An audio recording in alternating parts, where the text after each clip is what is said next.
Based on precise intelligence on Sunday, Khowai police intercepted a high-speed auto rickshaw bearing registration number TR04C2829 near Kargil Tila on the road to Hatkata.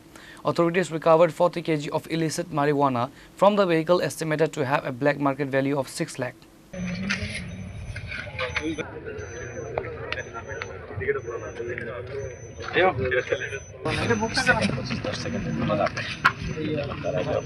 One smuggler was caught at the scene, while a second accomplice managed to flee. Khowai Police Station OC Krishnadhan Sarkar confirmed that the contraband, the vehicle and the detained suspect were brought to the station.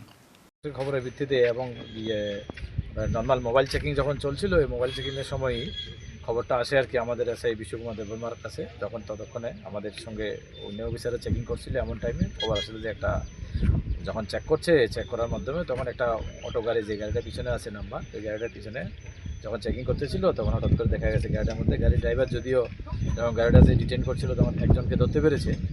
তো total এখানে 40 KG 2 KG ওজনে 20 packet পাওয়া গেছে। Suspected to be dry ganja. Accordingly এগুলি seize করা হয়েছে, একজনকে detain করা হয়েছে। এখন আমাদের ইন্ডিপেন্ডেন্ট উইটনেস এবং অনারেবল এক্সিকিউটিভ ম্যাজিস্ট্রেটের প্রেজেন্সে এবং লোকাল সাক্ষী যারা তাদের উপস্থিতিতে আমাদের যা ক্রিয়াকর্ম যেগুলি আছে সার্চ এবং সিজার কমপ্লিট করা হয়েছে এবং এই বিগার্ডে একটা এনডিপিএস একটা মামলা নেওয়া হবে।